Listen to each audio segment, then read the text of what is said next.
Hey folks, my name's Ed Trevors. My pronouns are he, him, and his. I'm an Anglican priest serving in the beautiful parish of Christ Church, Shelburne, that sits on the ancestral and on the unceded territory of the Mi'kmaq people. Gwe. Today I want to share with you a little bit about my anxiety. I go through anxiety quite a bit, especially in moments where there are a lot of things happening, a lot of things pulling on me from a lot of different directions. The fear often is that I will let somebody down, that I won't be all things to all people, that I will fail. And the fear is that in my failure I will be attacked and I will be harmed. And so when I'm going through those moments and anxiety comes weighing down upon me and the thoughts come rolling in and the visions come rolling in and the images come rolling in and the fears come churning in, the insecurities start rising up within me, my creative center, my imagination, my creativity goes into full-blown, full speed ahead mode, full power.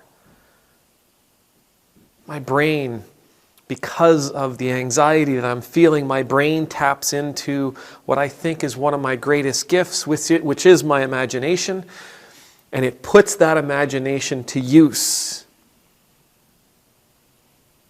trying to protect me. It puts that imagination to use, trying to defend me, trying to keep me safe.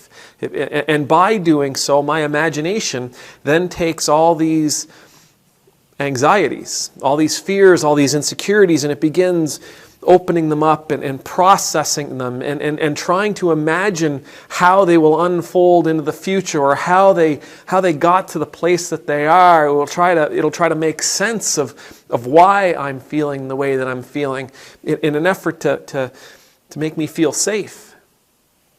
And then those parts of my brain that don't necessarily understand the difference between reality and imagination. Those parts that don't understand the difference between the past, the present, and the imagined future. Well, those parts of my brain, they become even more anxious because they are seeing these images that my imagination is offering forth, and they become a little more worked up. So I was talking to a friend the other day, a friend in Puerto Rico, and we were talking about our anxieties a little bit, and I said one of the things that I do is I turn to something called logosynthesis. Now, I've talked about logosynthesis before. This video is 6, 7, 8 minutes. I don't have time to get into opening it all the way up, but I think I'm going to reach out to a couple of people that I know, including the creator of logosynthesis, and see if they want to do a live event. So we'll dive more deeply into it then, but I want to share with you one thing that I do to help me alleviate some of the anxiety that I feel. You see, logosynthesis, the crux of logosynthesis is that our memories, the images that are in our brain, our fears, the mythology that surrounds our life, our belief system, that those things eventually end up having strong emotional energy attached to them. And that sometimes when a memory is triggered, when a memory comes flooding back to us, it brings with it doesn't just bring back a memory of that moment. I don't just think about a car accident. I think about the car accident, and then my body begins to sort of re-feel all the emotion that I felt in that moment. The fear, the nervousness, the anger, whatever happened to be there. Or maybe it's a memory from childhood comes flooding back. Maybe it's an image from childhood that's coming back, a smell, a taste from childhood. And in that smell, taste, in that memory, there is an emotional energy attached to it that brings me back to feeling that way. And so logosynthesis is about disconnecting. It's about liberating the memory, the image, the smell, the taste, what have you, from the powerful emotional energy that is connected to it. It's not about wiping out the memory. We don't forget that something happened, but we liberate it from the strong emotional energy that's attached to it so that we don't become burdened by that emotional energy again. And so one of the techniques in logosynthesis, it's the first technique, it's the first sentence of logosynthesis, and I use it in a I think a unique way for myself.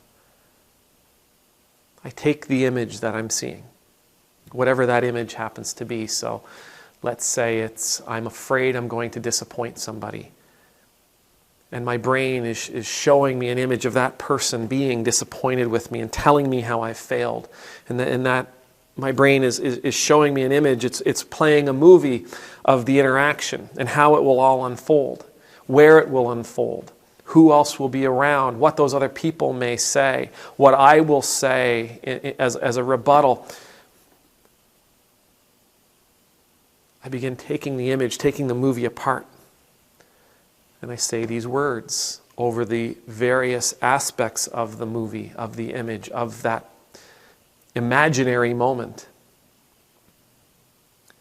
I retrieve all my energy bound up in the image of whatever, and I take it back to the right place in myself.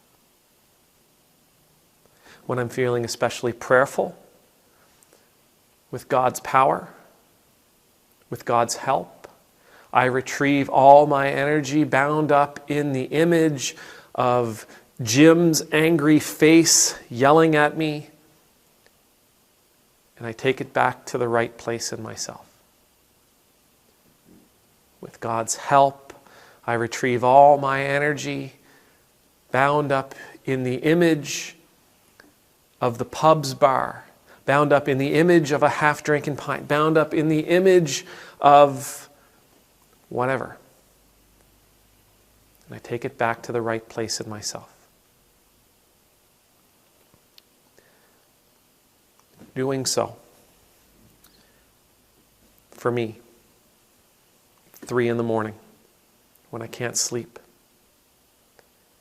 it allows me to process everything that's happening in that imagination, in that mythological, futuristic state.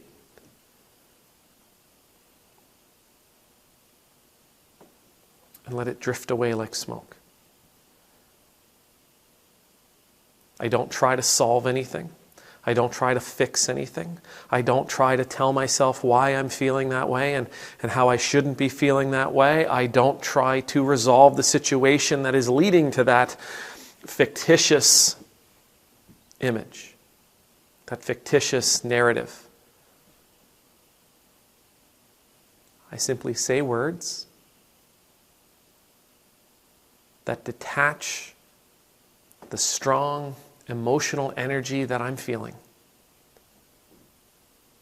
from the narrative. I'd encourage you to check out logosynthesis. It's helped me a great deal, and all I've done today is give you one little taste of one little aspect that I use in the dead of night to help me get to the morning. The creator, by the way, his name is Willem Lammers, Lammers. Brilliant guy, incredibly funny, very giving, very caring, very loving. May the Lord bless you. May the Lord keep you. May the Lord's face be made to shine upon you and be gracious to you. May the Lord's countenance be lifted up to you. May you always know the peace of being in the Lord's presence.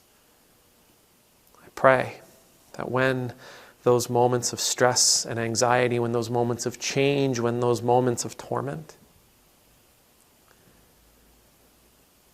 when those moments come, you can find a path forward, that you can find a way of disconnecting those memories, those anxieties, those insecurities from the powerful emotional energy that we've attached to them, that you may find your peace. Amen. Numultus.